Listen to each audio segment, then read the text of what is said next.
to. Kami po, wala na pong mawawala sa amin. Naka-all out na po kami. Inaamin po namin yung ginawa namin, yung kasalanan po namin. At kung ano po yung kailangan namin ibalik, willing po kami. Ikaw yung hepe. Dapat doon pa lang kagad nakita mo na napakaraming pera. You would have stopped them. At maging itong si Dumasig, huwag ka magpa-santo-santo yung mukha dyan. Ano ka, tanga? Engineer ka?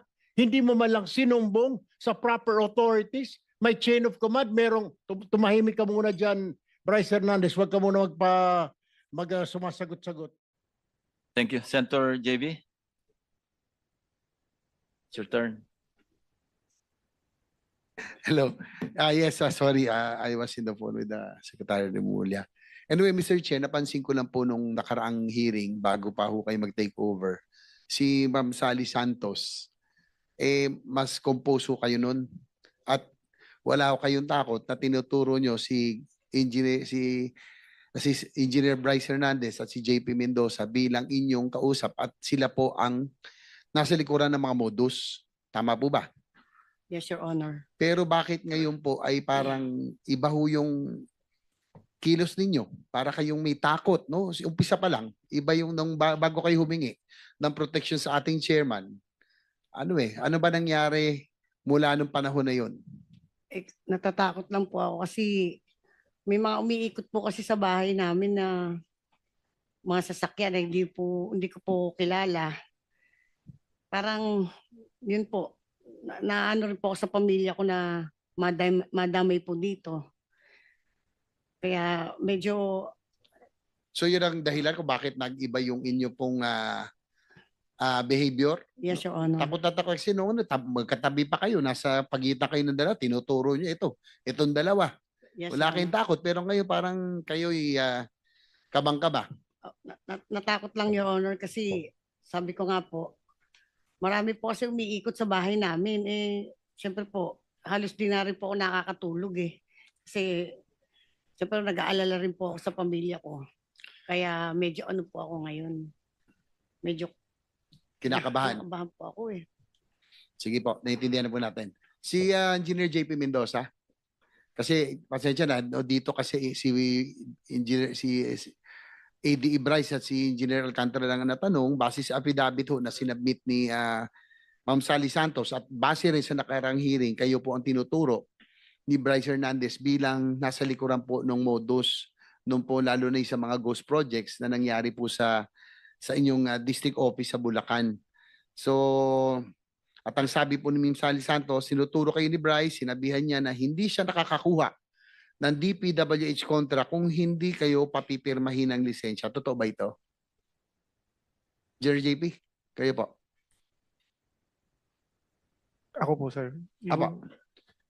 Hindi Base sa siya, affidavit kasi ni hindi siya Ma'am Sally, makakakuha ng ano po, sir. hindi siya makakuha ng iba pang kontrata kung hindi niyo pahihiramin hindi niya kayo pahihiramin ng lisensya. Hindi po totoo yun, sir. Engineer Bryce, yan po ang sinasabi ni do you confirm na hindi daw totoo na di ba nangihiram, sabi kasi ni Ma'am Sally, hinihiram niyo ang lisensya niya para doon sa yung in-house projects, yung kayo pong gumagawa pero papeles lang yun Yung utos po ni boss sa amin is kausapin po si Sally para kumana po ng lisensya na gagamitin. Yun po, Your Honor. So talagang hinihiram niyo ang lisensya ng mga contractors. Tama. Technically, opo. Utos po ni boss sa amin yun. Alam din ni JP Mendoza ito. JP? Sir, teka lang po. Ang namali po ako ng pagkakaintindi. Parang pagkakaintindi ko po kanina, hindi na siya pahihiramin hindi na niya kami pahihiramin ng lisensya kung hindi niya pagagamit. Hindi siya bibigyan ng kontrata kung hindi oo. kayo pahihiramin Parang ng yun po yung lisensya. pagkakaintindi ko kanina, kaya sinagot ko po ng hindi po. So, do you confirm na hindi na siya makakuha ng kontrata kung hindi niya pahihiramin kayo ng lisensya? Hindi po. Sabi lang ni Bryce na pag humihiram kayo ng lisensya sa kanya Yes, Your Honor po. Tama po, pinapahiram. Inutusan po kami para humiram kay Sally. Pero wala pong kondisyon na kung hindi niya po kami pahihiramin, hindi na po siya makakakuha ng kontrata. Ma'am Sally, maaari niyo bang ibahagi sa amin ang nasa affidavit niyo? Tungkol po sa kanila pong tatlo. kay Engineer Alcantara at lalo na yung kausap niyo si Engineer Bryce at si Engineer JP Mendoza? Your Honor, syempre pag hindi po ako nagpahiram ng lisensya sa kanila, maaaring hindi po ako makakuha ng kontrata doon. Kaya, syempre po natatakot po ako pagka hindi ko po ginagamit yung lisensya ko po.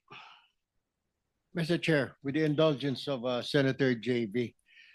Please proceed. Ilang hearing na po tayo, sinasabi nyo, pinipilit kayong ipahiram ang inyong lisensya. Tama po, pagkaintindi ko, 2 hearing na po kanina, nabanggit nyo ulit. Pinipilit kayo. Tama po. Wait lang po, Your Honor. Kausapin ko lang po yung attorney ko. May kausapin mo, attorney, kasi baka imbis na hindi lang physical protection, kulong ang abutin mo rin, isa ka pa rin.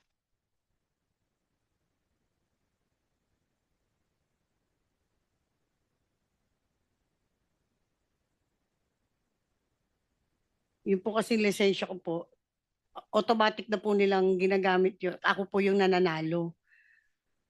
Kaya nga po, ang tanong ko, kasi ilang beses nyo ho sinabi, kayo po ay pinipilit na ipahiram. Kaya minsan, kung nakatandaan ho ninyo, nakaraang hearing po, tinanong ko, tinutukan ba kayo ng kutsilyo? At sinasabi niyo pinipilit kayo?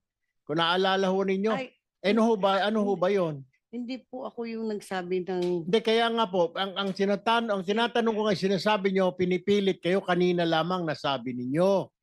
Paano kayo pinipilit itong dalawa? ano po, ginagamit po nila yung lisensya ko. Siyempre napipilitan po ako na ipahiram po sa kanila yun. So, Mali lang po ako ng ng words po, Your Honor. Pasensya na po. Kasi po kinakabahan po kasi ako eh. dapat kang kabahan Kanina po kung ako magsinungaling ka natatakot rito. eh. Mr. Chair, Pasensya na po. I yield the floor to Senator JB. Thank you, Thank you, Senator Tulfo. Senator Erwin. Yes, Mr. Chair, to continue. Engineer Bryce o Engineer, anyway, mukha naman kayong Batman and Robin eh. Ilang beses din yung tinawagan si Sally Santos ngayong September? Tinawagan niyo ba, Engineer Bryce?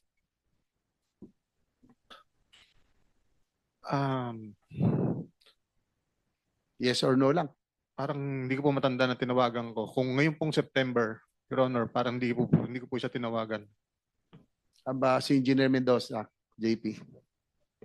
September, base sa call log ko po, wala po kaming conversation. Kasi base doon sa sinampang salaysay ni Ma'am Sally Santos, kayo daw ay tumawag sa kanya.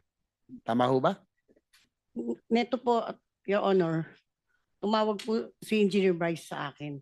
Ngayong September po. Opo, Ano pong sinabi? Pakisalaysay na rin po sa committee.